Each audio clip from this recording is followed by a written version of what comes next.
Hey everyone, the movie I'm going to talk about today is HELLRAISER, the brand new reboot of the HELLRAISER franchise, which has been going on for a long time since the 80s. We've had countless HELLRAISER movies, so many that I've actually lost count.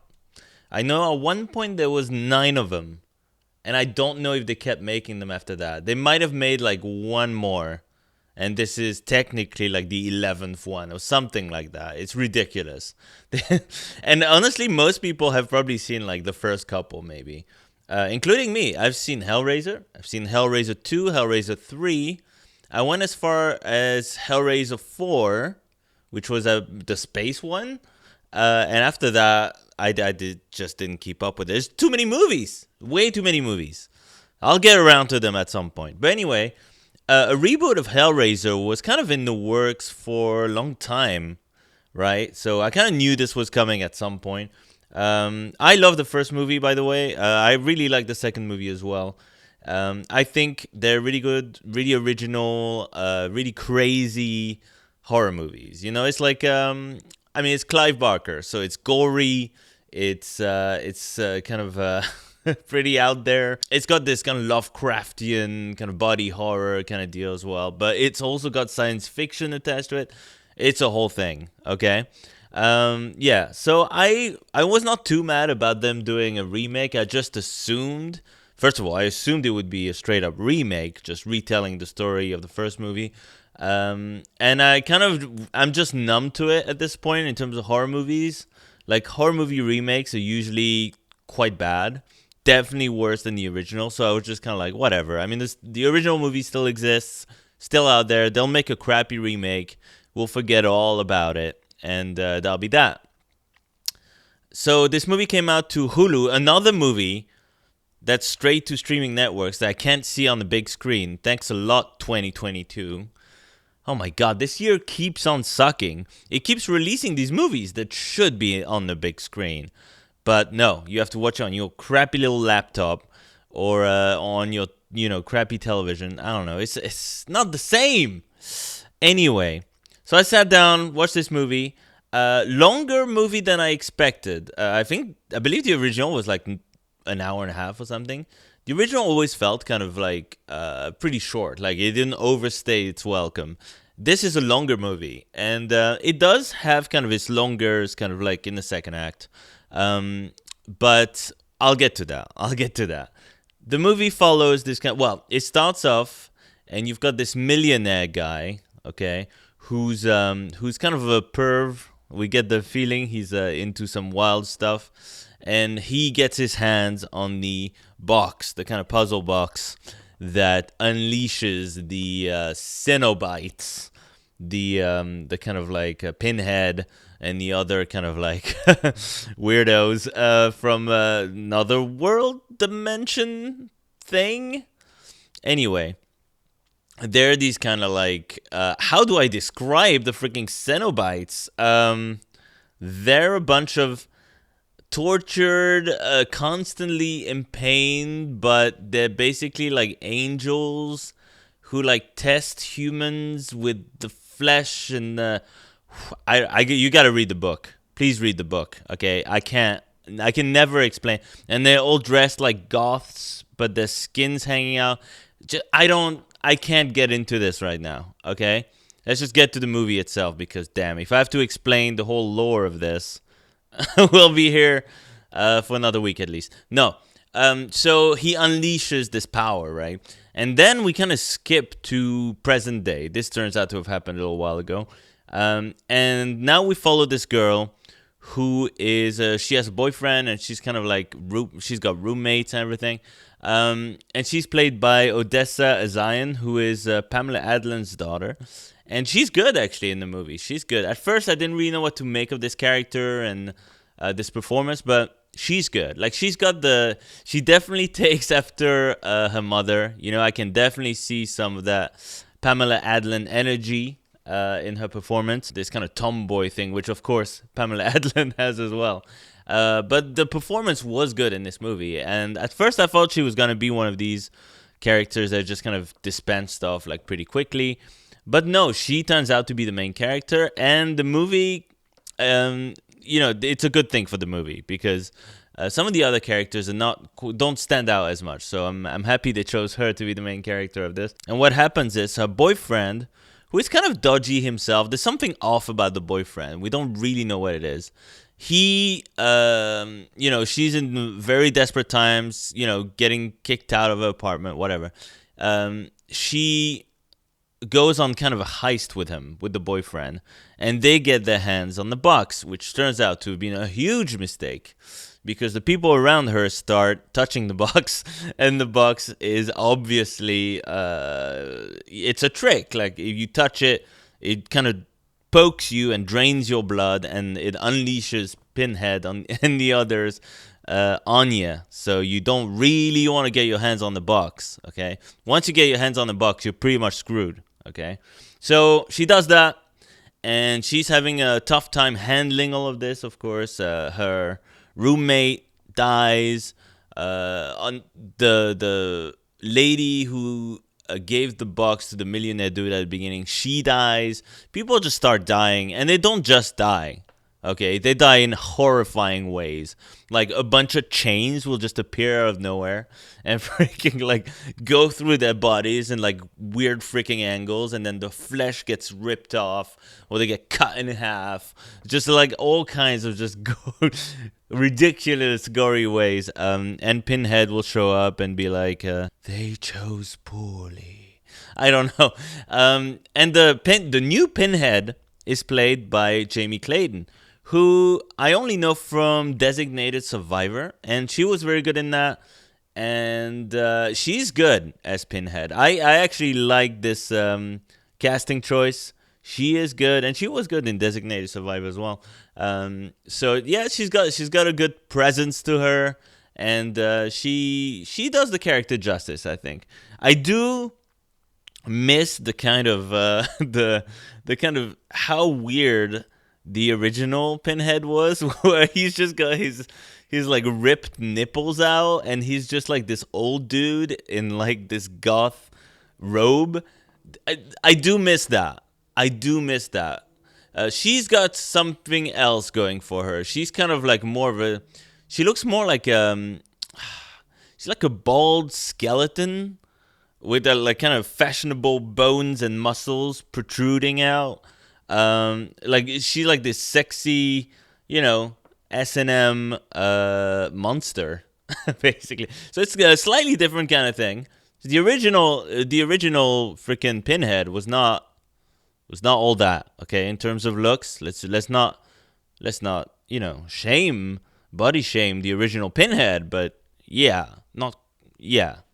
And the other characters are as freaky as you'd expect. In the original movies, they were really, really freaky, and they are here too. There's the guy who walks around going yang, yang, yang, yang, yang, yang. There's the lady who has her freaking throat ripped out constantly, and she also has like this weird like skin hood. It's really hard to describe all these weird characters. There's so many in this movie as well. I like this movie. I'm gonna be real with you. I like this movie. This movie is insane, and I love it.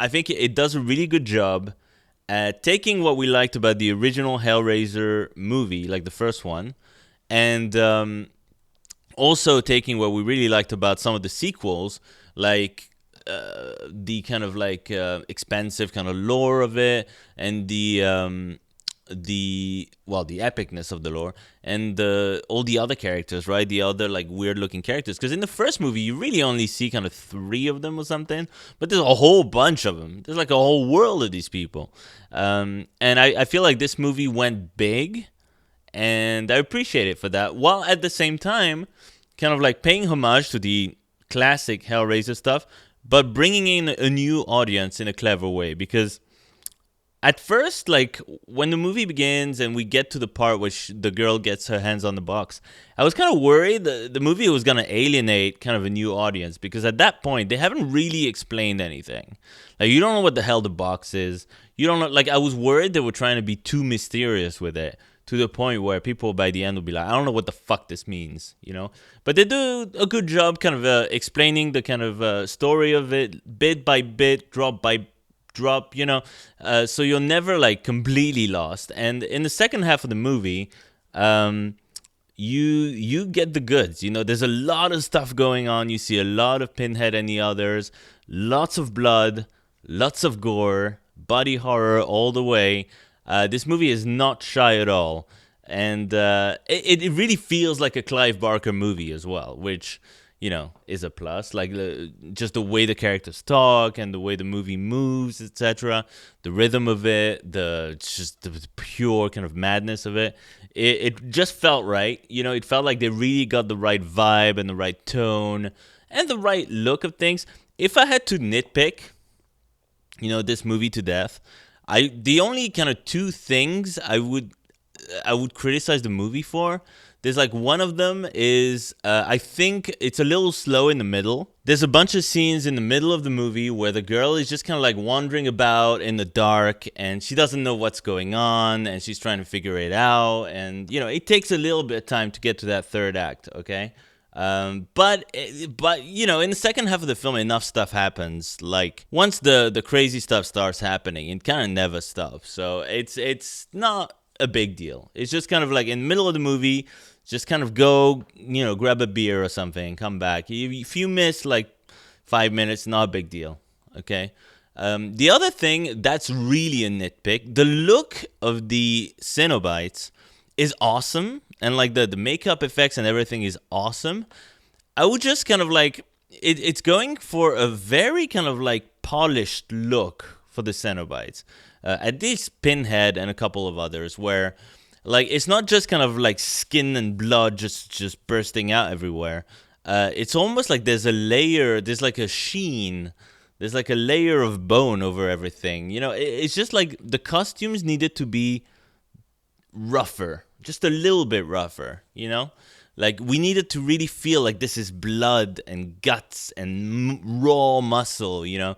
They could have made them look a little bit more disgusting. Not all of them. Some of the characters look plenty disgusting enough. Just some of the main kind of Cenobites. It's a huge nitpick. Didn't bother me at all. It was fine. This is a well-shot movie. The performances, even by the side characters who were not as important, are pretty good. And if there's a character you don't like in the movie, there's a good chance they're going to die in a horrifying way. And they do. So, there you go. That's always rewarding. This is actually how you do the horror movie thing. The cliche of like introducing a whole bunch of horrible characters you hate and then enjoying seeing them die one after the other. This is how it's done right. Where like you don't necessarily hate all these characters. There's enough about them that's redeeming that you kind of care a little bit about them. So when they die, it's not just like, whatever. It's actually like rewarding. You're like, you kind of feel bad a little bit, but at the same time, you kind of revel in the kind of sadism of it all, which is kind of the whole point of this movie. The story kind of develops in an interesting way where the big spoilers, by the way, the millionaire guy from the beginning turns out to have not been dead all this time. He was actually just cursed by the Cenobites to just kind of walk around with this huge kind of like metal machine like coming through his entire body. Basically, it goes from here and it comes out of the back. So, and there's like this mechanism that's just kind of like moving his nerves around just when he least expects it. So he's in constant pain his entire life. I thought that was such a cool idea. And some people didn't like that character I saw online, but I'm like, I liked him. I think the main criticism I heard was that why is he wearing a suit when he's got this thing on? It's like, well, I mean, you could have it so he just walks around butt naked his entire life. But I feel like this guy, I kind of love the idea of this kind of millionaire guy who has status. He's got everything. He's got power, influence. He's got everything. And he wanted more. And it came back to bite him in the ass so hard. Like the Cenobites gave him the worst possible like deal ever. And he's still vain enough. Like he still wants this kind of like a millionaire kind of lifestyle where he's like, I gotta look good. I'm sorry. And then he puts a suit on. But also, kind of the way I saw it was more like he's this kind of cursed being at this point. He's not even human. He's just like freaking. He's gone insane. Like after all this time, he's clearly gone insane. Anyway, I didn't have a problem with that character. I actually thought he was a good addition to the movie because you don't see him for most of the film, and then he comes back at the end, and you're like, oh my god, this guy, I forgot about this guy. And his story is kind of cool. Like, it's really interesting. And the way it ends is worth it. Because it's some crazy shit. It's good. I mean, this movie is good. It doesn't fall into the trap of these other horror movie remakes where it's just like, it's kind of like a shot for shot remake of like the original, but it's worse in every way. You know, it's like way too slick and modernized, and there's all these like pointless effects, and it's not scary. It doesn't recapture the same vibe, you know? Like the Texas Chainsaw Massacre remake does not capture the same vibe. It doesn't feel like a documentary. You barely, you know, it feels like a film student just made this, you know? It does not have the same kind of feel to it, which this movie didn't fall down all these traps. It actually skillfully sidestepped all of these traps to create just another Hellraiser movie that's not just a remake. It's actually not a remake at all. It's a completely different story, but it takes elements from different Hellraiser movies to create a new story that is actually pays a good homage to the older movies and introduces us to kind of a new series of films, hopefully. I think we'll see more of this Hellraiser. I think it's definitely good enough that it's earned itself at least another sequel, if not two. Okay, it's way better than these new Halloween movies. Let's be real. Okay, everything you can say about this movie that you don't like, I mean, watch those Halloween movies. Those Halloween movies get praised all the time, and those movies suck. First one sucked. Second one sucked. Third one's coming out soon. I'm going to review that on the website, so look out for that. But damn, dude, those movies get so much leeway. And this movie, like I said, I can nitpick. I can find ways to nitpick it, but it's really like, I don't see the point. Like, this movie was way better than it had any right to be. I'd almost put it on the par with the original too, honestly. You know, like, I think people have kind of rose-tinted glasses in terms of the first two films. I love them. Don't get me wrong. But this is a very, very solid movie. And if it's not as good as the first one, it's so close to being there, you know? So close. No, I really enjoyed it. I thought the cast did a great job. The special effects were insane. This movie was dark. This movie was funny. This movie was brutal.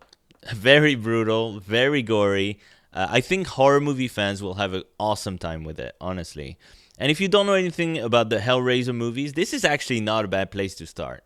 You might as well start with that, then make your way back to the original movie. It's one of those kind of reboots where if you start from that, it's not that bad. Because most of the time, I would say just like start with the original, for God's sake, please. Like, if you're gonna watch like the Ghostbusters remake before like the original, I'm just like, don't do that, you know. But like with this movie, I think it's Hellraiser enough that you can enjoy it. No, I would highly recommend you check out this movie on Hulu whether you like the Hellraiser movies or whether you've never heard of them. Check it out. It's pretty darn good, surprisingly. And you know what? This is a weird thing that's happening these days where like the best movies that I see are horror movies. What's happening? I don't hate this. I think it's kind of cool in a way that horror movies are becoming like better than like mainstream kind of like non-horror movies. But strange development. Anyway, maybe the horror of the past few years has inspired us, including like filmmakers, to make some crazier stuff. So yeah, check it out. Really enjoyed this movie. I'll see you guys in the next review.